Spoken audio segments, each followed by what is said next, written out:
Marcus lived in a tiny one-bedroom apartment. The walls were thin, the sink dripped, and the door squeaked every time it opened. Neighbors pitied him. Friends wondered how he didn't collapse under stress. But Marcus would smile and say, "It's not about what you earn. It's about what you keep and how you use it." That's when he started sharing his rules. Secret 1, the one in, one out rule. One evening, Marcus's cousin showed up with shopping bags from the mall. He had splurged on new sneakers, a jacket, and a pile of shirts. Marcus just shook his head. "Let me show you something," Marcus said. He opened his closet. Inside were just a handful of clothes, neatly folded, well cared for. "See this jacket? I've had it for 8 years. Still works, still fits. And any time I bring something new in, one thing has to go out. It either gets sold, donated, or reused." His cousin laughed. "So you're telling me you have a closet diet?" Marcus nodded. "Exactly. It forces me to ask, do I really need this, or am I just filling space?" By sticking to one in, one out, Marcus avoided the trap of endless consumerism. He never needed storage, never wasted money on duplicates, and often made cash selling items he no longer used. Secret 2, mastering the leftover game. Marcus loved cooking, not because he was a chef, but because he hated wasting food. One night, a friend visited and wrinkled his nose at the sight of Marcus reheating old rice. "You eat leftovers every day?" the friend asked. Marcus smiled. "No, I play with them." He threw the rice in a pan, added chopped vegetables, soy sauce, and a fried egg.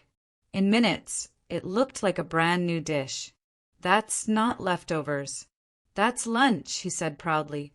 Marcus turned stale bread into croutons. Chicken bones became broth. Veggie scraps were boiled down for stock.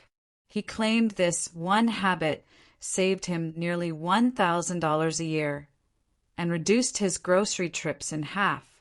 "Your fridge is like a second wallet," he said. "Treat it with respect."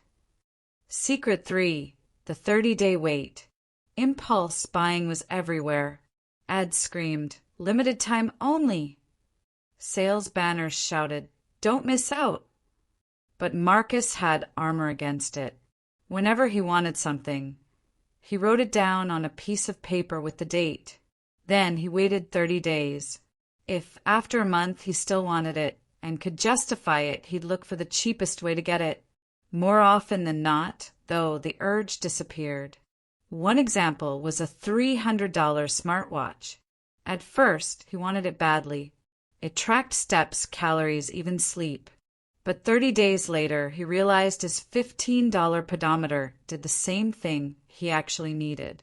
The craving passed, and he saved $285. "Delaying is power," Marcus said. "It teaches you what you really want and what's just noise."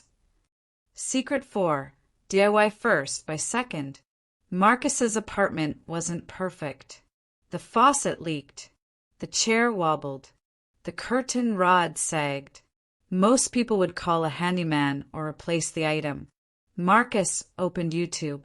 "Why buy new when you can fix what works?" he said.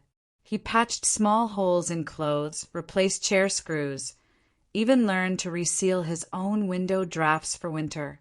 Sure, some repairs weren't perfect, but they saved him hundreds.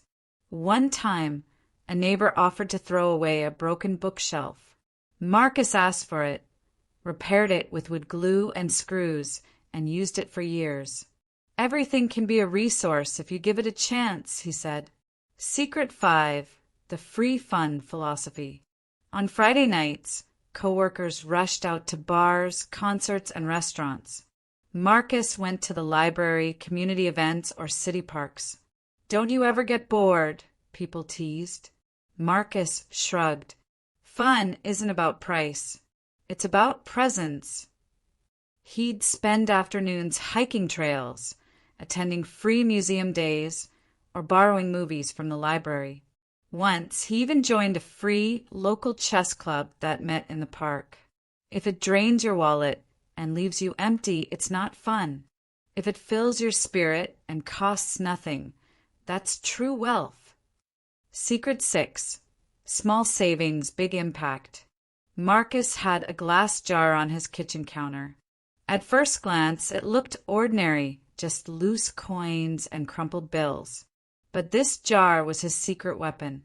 Every time he found change in his pocket, $1 in his laundry, or even received small refunds, it went in the jar.